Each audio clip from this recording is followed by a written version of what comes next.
Hi. അപ്പോൾ ഇന്നത്തെ വിഷയം എന്താണെന്ന് ചോദിച്ചു കഴിഞ്ഞാൽ സംസാരിക്കാൻ പോകുന്നത് എല്ലാവരും അറിഞ്ഞിട്ടുണ്ടാവും.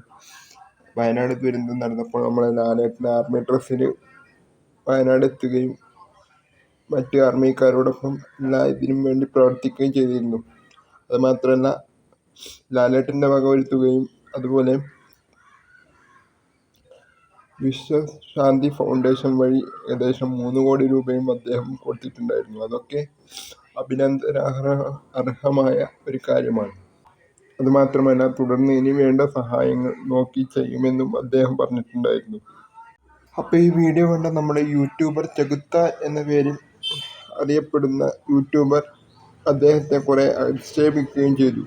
ഇതിൻ്റെ പേരിലാണ് ഇദ്ദേഹത്തിന് കേണൽ പദവി കൊടുത്തത്, ഇദ്ദേഹം ആരാണ്, അങ്ങനെയൊക്കെ പറഞ്ഞ് ഇദ്ദേഹത്തെ കുറെ അധിക്ഷേപിക്കുകയുണ്ടായി.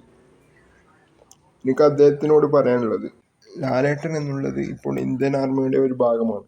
നമുക്ക് എന്തായാലും ഇപ്പം നമ്മൾ അതൊന്നല്ല നോക്കേണ്ടത്, ആരെ ആയിട്ടെത്തുന്നു അവരൊക്കെ നമുക്ക് അത്രയും ഒരു എനർജി നൽകുന്നൊരു ആൾക്കാരാണ്. അങ്ങനെ ചിന്തിച്ചാൽ മതി. ഈ ചെകുത്താൻ എന്ന് പറഞ്ഞ യൂട്യൂബർ അധികം എല്ലാവരും ഇതേപോലെ അധിക്ഷേപിക്കുക ചെയ്യുക, അത് മൂപ്പരുടെ സ്ഥിരം ഒരു പരിപാടിയാണ്. അങ്ങനെയൊക്കെ ഇരിക്കെ നമ്മുടെ ചെകുത്താൻ്റെ പേരിൽ പെട്ടെന്ന് ഒരു കേസ് വന്നിട്ടുണ്ടായിരുന്നു. ആ കേസ് കൊടുത്തത് നമ്മുടെ സംഘടന അമ്മയുടെ മുതിർന്ന സ്ഥാനത്തിരിക്കുന്ന സിദ്ദീഖാണ് കൊടുത്തത്. എൻ്റെ ഒരു അഭിപ്രായത്തിൽ പറയുകയാണെങ്കിൽ നമുക്കെല്ലാവർക്കും സ്വാതന്ത്ര്യമുണ്ട്, പക്ഷേങ്കിൽ അത് വേറെ ഇല്ലാതെ വേദനിപ്പിക്കാൻ വേണ്ടി യൂസ് ചെയ്യരുത്. നല്ല കാര്യങ്ങൾക്ക് വേണ്ടി യൂസ് ചെയ്യാം. നമ്മുടെ അഭിപ്രായങ്ങൾ തുറന്നു പറയാം.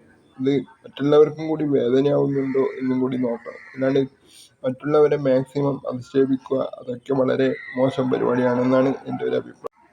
ആ കേസ് വന്നതിന് ശേഷം ചെകുത്താൻ വീഡിയോസൊക്കെ ചാനലിൽ നിന്ന് റിമൂവ് ചെയ്തിട്ടുണ്ട്. ലാലേട്ടൻ എന്ന് പറയുന്നത് ഇന്ത്യൻ ആർമിയുടെ ഒരു കേണൽ പദവിയിൽ അത്രയും ഇതിന് നിൽക്കുന്ന ഒരു ആളാണ്. അതുമാത്രമല്ല, അദ്ദേഹം ഒരു പട്ടാള യൂണിഫോമിൽ വരിക, അവിടെ പ്രവർത്തിക്കുക എന്ന് പറയുന്നത് ബാക്കിയുള്ള പട്ടാളക്കാർക്കും ഒരു അഭിമാനമാണ്, ഒരു ഊർജവും നൽകും. എന്താണ് ഇതിനെ പറ്റിയിട്ടുള്ള നിങ്ങളുടെ അഭിപ്രായം? താഴെ കമൻ്റായി രേഖപ്പെടുത്തുമല്ലോ. അപ്പോൾ പുതിയൊരു വീഡിയോ ആയിട്ട് വീണ്ടും കാണുന്നതിന്